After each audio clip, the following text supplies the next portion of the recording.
Bapa, sebentar kami akan memulai kegiatan kami Tuhan. Karena Engkau berkati kami ya Bapa. Engkau berikan kesehatan dan umur yang panjang bagi kami. Engkau tahu Tuhan, sampai dengan hari ini virus corona masih merajai kami ya Bapa. Tuhan, Engkau yang selalu berkati kami. Engkau berikan kesehatan, Engkau berikan semangat bagi kami Tuhan. Kiranya kami bisa semangat menjalani hari-hari kami. Begitu pula Tuhan dengan siswa-siswi kami Tuhan. Engkau berkati orang tua mereka juga Tuhan. Agar orang tua mereka dapat mencukupi segala kebutuhan mereka, dapat memberikan yang terbaik bagi mereka Tuhan. Dan kami tahu ya Bapa, kami adalah manusia yang berdosa. Ampunkan kami dalam segala dosa kami, agar kami menjadi berkat. Inilah Tuhan doa dan permohonan kami yang kami sampaikan melalui anakmu Tuhan Yesus yang hidup. Kami berdoa dan mengucap syukur. Amin. Sebelum kita mendengarkan khotbah ibadah kita pada pagi hari ini, kita mendengarkan satu pujian yang menyanyikan bersama kita.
Anak-anak untuk berdoa, mempersiapkan hati untuk membaca, merenungkan firman Tuhan. Kita berdoa. Bapa di surga, kami mengucap syukur kepadamu atas anugerah-Mu dalam kehidupan kami. Tuhan yang terus mengasihi kami, senantiasa menyertai dan menuntun kehidupan kami. Di saat ini Tuhan, kami mau belajar dari firman-Mu. Kiranya Engkau menolong kami, sehingga lewat kebenaran firman-Mu yang kami baca dan kami renungkan, kami boleh semakin mengenal Tuhan, rencana rancangan Tuhan dalam hidup kami, dan kami juga semakin belajar mempercayai Tuhan dan mempercayakan hidup kami kepada Tuhan. Tuhan, inilah kami, pimpin, sertai, dan berkati. Di dalam nama Tuhan Yesus kami berdoa dan mengucap syukur. Amin. Ibu akan mengajak kita membaca bagian firman Tuhan dari kitab Yosua. Yosua 21. Ibu akan mengajak kita melihat dari ayat 43 sampai 45. Dan Ibu akan membaca dari tempat ini. Anak-anak kami dapat membaca di rumah masing-masing. Keamanan di negeri yang dijanjikan Tuhan. Jadi seluruh negeri itu diberikan Tuhan kepada orang Israel, yakni negeri yang dijanjikannya dengan bersumpah untuk diberikan kepada nenek moyang mereka. Mereka menduduki negeri itu dan menetap di sana. Dan Tuhan mengaruniakan kepada mereka keamanan ke segala penjuru, tepat seperti yang dijanjikannya dengan sumpah kepada kepada nenek moyang mereka. Tidak ada seorang pun dari semua musuhnya yang tahan berdiri menghadapi mereka. Semua musuhnya diserahkan Tuhan kepada mereka. Dari segala yang baik yang dijanjikan Tuhan kepada kaum Israel, tidak ada yang tidak dipenuhi. Semuanya terpenuhi. Sampai sedemikian jauh pembacaan firman, kita disebut orang-orang yang berbahagia jika kita senantiasa membaca, merenungkan firman Tuhan, dan terlebih lagi melakukan kehendak Tuhan dalam hidup kita sehari-hari. Amin. Bagian firman Tuhan ini kita akan renungkan dengan tema janji Tuhan adalah janji yang pasti. Nah, di dalam kehidupan kita sebagai manusia, di dalam interaksi kita dengan sesama, di tengah-tengah keluarga, di tengah-tengah pergaulan, di tengah-tengah masyarakat di mana kita berada, hal berjanji dan menerima janji tentunya adalah hal yang tidak asing lagi bagi kita. Kadang kita yang berjanji, kadang orang lain yang menjanjikan sesuatu kepada kita. Nah, apa yang pernah kita alami atau pengalaman kita tentang janji atau diberi janji? Mungkin ada di antara kita yang mengalami pengalaman yang menyenangkan tentunya ketika seseorang menjanjikan sesuatu bagi kita dan itu ditepati sesuai dengan janjinya. Tetapi adalah hal yang menyedihkan kalau seseorang berjanji tetapi ternyata janjinya itu diingkari. Tentu kita akan kecewa. Tapi itulah kenyataan yang bisa terjadi. Tidak selalu janji-janji itu ditepati. Tidak semua orang dapat menepati apa yang dia janjikan. Jangan-jangan kita juga pernah ingkar janji kepada orang lain.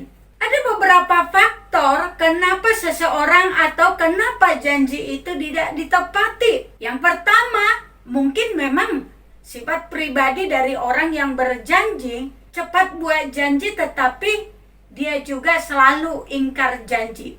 Tidak dapat dipercaya. Selalu ada alasan untuk tidak menepati janjinya.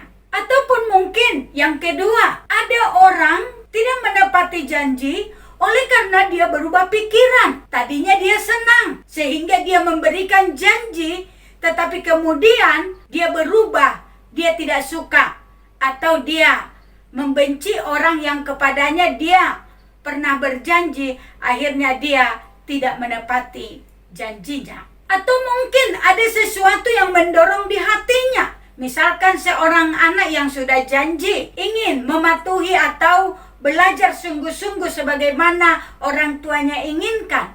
Tetapi kemudian dia tidak mau belajar sungguh-sungguh karena dorongan hatinya yang besar ingin bermain sehingga dia lupa untuk menepati janjinya, belajar dengan sungguh-sungguh. Dan yang keempat, ada orang tidak bisa menepati janji karena memang dia tidak mampu untuk menggenapkan atau menepati janji tersebut. Nah, apapun alasannya tentu ketika orang ingkar janji kepada kita, kita menjadi sedih ataupun kecewa. Nah, bagaimana dengan Tuhan? Nah, kalau kita lihat di dalam apa yang kita baca tadi, 3 kali kata janji dicatat di dalam 3 ayat yang kita bacakan tadi. Misalkan di dalam ayat 43, seluruh negeri itu diberikan Tuhan kepada orang Israel, yakni negeri yang dijanjikannya. Ayat 44, Tuhan mengaruniakan kepada mereka keamanan ke seluruh penjuru, tepat seperti yang dijanjikannya. Dari segala yang baik yang dijanjikan Tuhan kepada kaum Israel, tidak ada yang tidak dipenuhi, semuanya terpenuhi. Jadi dari 3 kata yang dikatakan dijanjikannya, janji. Nah, kita dapati di sini diberikan petunjuk atau indikasi, yaitu Allah menepati. Ayat 43 dikatakan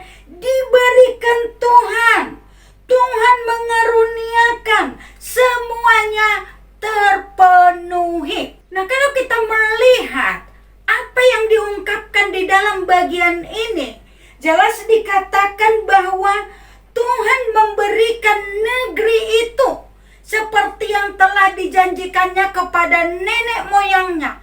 Nah, kalau kita misalkan mengingat kembali, melihat ke belakang, yakni ketika Allah menjanjikan tanah Kanaan kepada nenek moyang mereka, yaitu Abraham, itu adalah beribu-ribu tahun yang lalu. Dan kondisi mereka selama 430 tahun mereka berada di Mesir, di negeri perbudakan. Satu kondisi yang sebenarnya hal yang mustahil untuk pada akhirnya mereka boleh mendapatkan kembali negeri itu. Tetapi kita dapati jelas di sini dikatakan itu bagi Allah bukan sesuatu yang mustahil. Dikatakan Allah memberikan, artinya waktu yang sangat panjang, kondisi yang tidak memungkinkan secara manusia, tetapi bagi Allah itu tidak menjadi penghalang untuk menggenapkan atau menepati janjinya bagi umatnya. Nah, kita lihat lagi dikatakan di dalam ayat 44. Di sana dikatakan Tuhan mengaruniakan kepada mereka keamanan ke seluruh penjuru tepat seperti yang dijanjikan.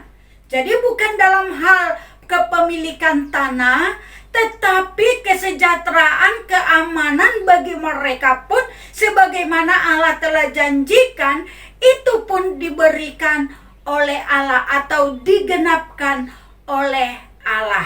Dan di dalam ayat yang ke-45 dikatakan segala yang baik yang dijanjikan Tuhan kepada kaum Israel semuanya terpenuhi. Nah, di sini kita melihat betapa luar biasanya Tuhan di dalam Dia menepati janjinya. Allah adalah pribadi yang dapat dipercaya. Ketika Dia berjanji, maka apa yang dijanjikan itu tidak akan pernah Dia ingkari. Berbeda dengan kita, sebagaimana tadi di awal Ibu katakan, ada kalanya orang berubah di dalam pemikirannya, berubah di dalam perasaannya, sehingga pada akhirnya dia membatalkan janjinya. Tetapi tidak demikian dengan Tuhan.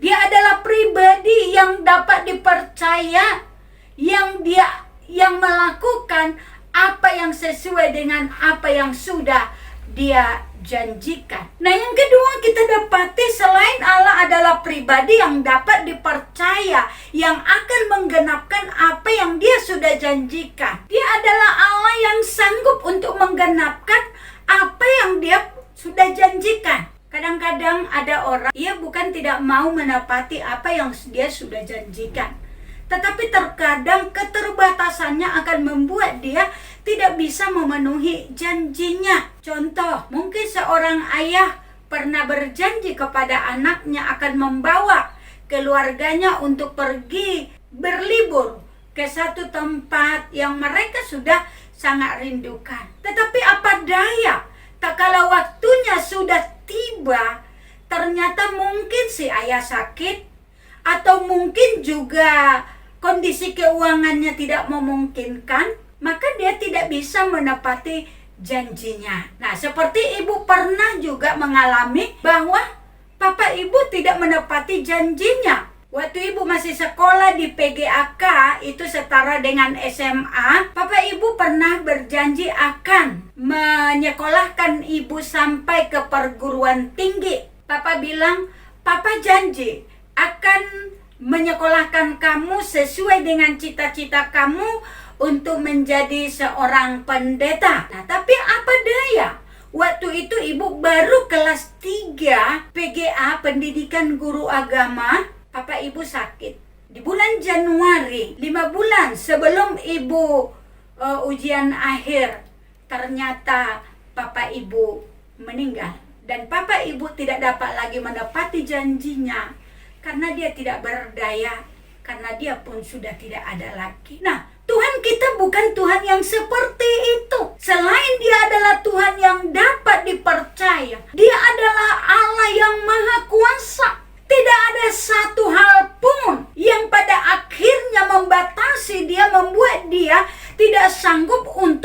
menggenapi janjinya. Bahkan tahun-tahun yang sampai ribuan tahun yang membentang itu pun tidak membatasi Allah untuk menggenapkan apa yang sudah Dia janjikan bagi nenek moyangnya, yaitu kepada Abraham dengan berkata, "Aku akan memberikan negeri ini kepada keturunanmu." Dan itu digenapkan.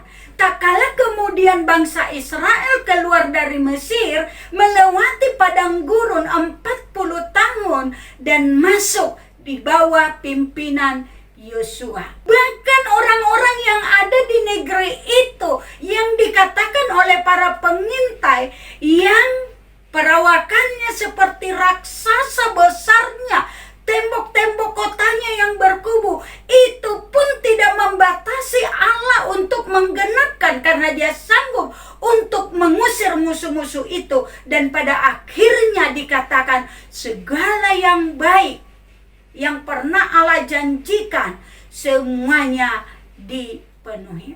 Nah, anak-anak kami, saat ini kita belajar untuk bersyukur. Yang pertama, kita boleh mengenal Allah yang sedemikian. Allah yang memperkenalkan dirinya kepada kita, yang mana Dia adalah Allah pencipta kehidupan kita. Dia menyatakan dirinya dan kasih-Nya kepada kita. Bahkan ketika kita sebagai anak-anaknya, kita mendapatkan ada banyak janji-janji Tuhan dalam kehidupan kita, dan yang saat ini diberikan kepada kita di dalam firman Tuhan.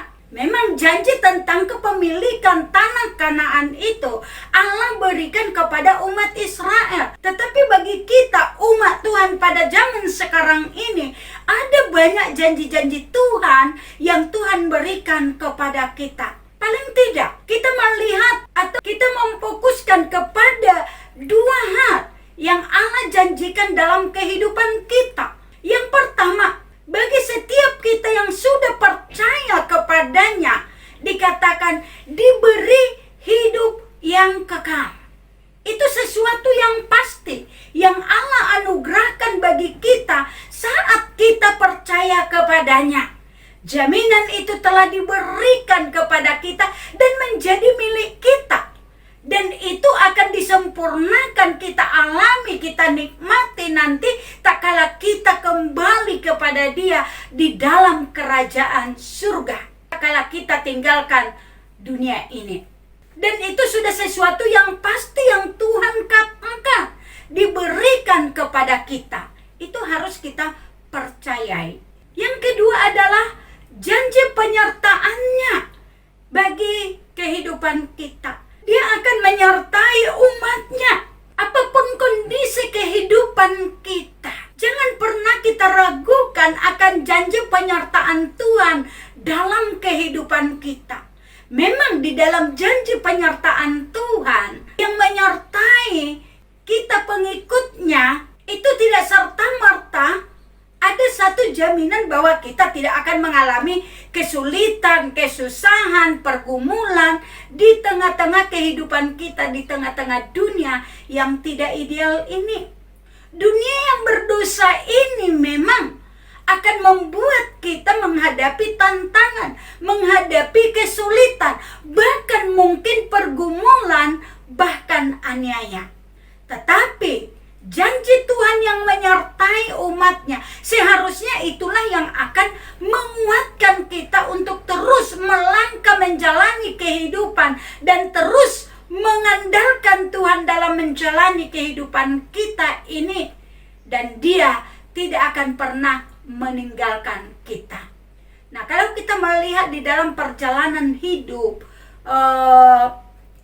banyak orang-orang yang sangat mengasihi Tuhan dalam kehidupan, khususnya pada abad-abad pertama. Ada banyak pengikut Tuhan yang dianiaya, hidup mereka dipersulit. Tetapi janji penyertaan Tuhan yang pasti mereka yakini dalam kehidupan mereka, dan itu membuat mereka tidak menjadi ragu dalam menjalani hidup. Bahkan di tengah-tengah aniaya, di tengah-tengah penderitaan yang amat sangat, Mereka sungguh mengalami penyertaan Tuhan yang luar biasa, sehingga ada sebagian di antara mereka yang menghadapi maut dengan tetap mereka ada kekuatan, ada sukacita, ada damai dalam kehidupan mereka menghadapi kesulitan itu. Kenapa? Karena mereka benar-benar mengalami penyertaan Tuhan. Bagaimana dengan kita saat ini? Anak-anak kami, kita harus meyakini akan kasih setia Tuhan, akan janji pertolongan dan penyertaan Tuhan dalam hidup kita. Apapun kondisi kita saat ini, mari kita tetap menyerahkan diri kita kepada Tuhan. Mohon Tuhan untuk terus menolong kita untuk berpengharapan di dalam Dia, menolong kita di dalam pengharapan kita kepadanya untuk menjalani hidup yang seturut dengan kehendak-Nya. Jangan kita menjadi orang yang berputus asa atau kecewa ketika kehidupan ini menjadi sulit kita hadapi. Tapi justru di sanalah kita semakin mengandalkan Tuhan yang janjinya pasti. Dia tidak akan meninggalkan kita sendirian, tapi Dia bersama dengan kita. Nah, biarlah anak-anak kami dalam perjuangan kehidupan, misalkan belajar, andalkan Tuhan. Jangan berpikir, aku nggak sanggup, aku nggak mampu, ya udahlah menyerah. Menyerah dengan cara apa? Nggak mau bertekun di dalam belajar. Ataupun mungkin kita melakukan cara-cara yang tidak tepat atau yang tidak benar di dalam perjuangan belajar kita.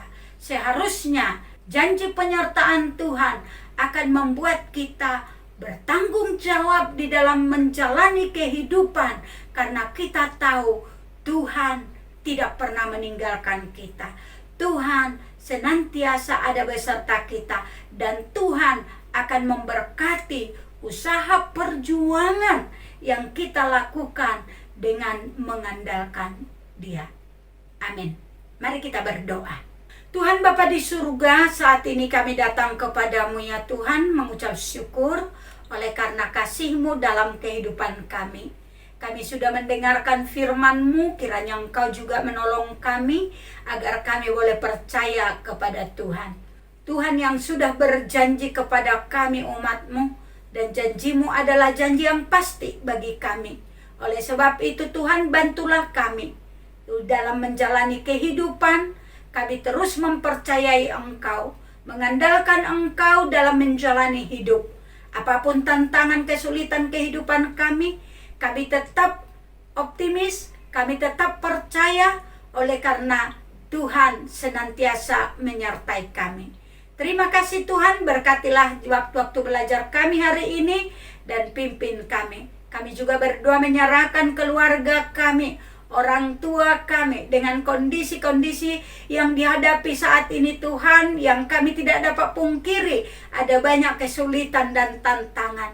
Tolong Tuhan orang tua kami agar mereka juga di dalam kesulitan-kesulitan yang dialami, mereka yang sudah percaya padamu, biarlah mereka boleh semakin mengandalkan Engkau. Bagi mereka yang belum Tuhan, biarlah melalui hal ini Tuhan, Tuhan sendiri berkarya dalam hidup mereka, untuk mereka sungguh-sungguh boleh berjumpa dengan Tuhan secara pribadi dan menjalani kehidupan dengan mengandalkan Engkau. Terima kasih ya Bapa, dalam nama Tuhan Yesus, Juru Selamat kami yang hidup, kami berdoa dan mengucap syukur. Amin. Shalom, selamat belajar, Tuhan Yesus memberkati.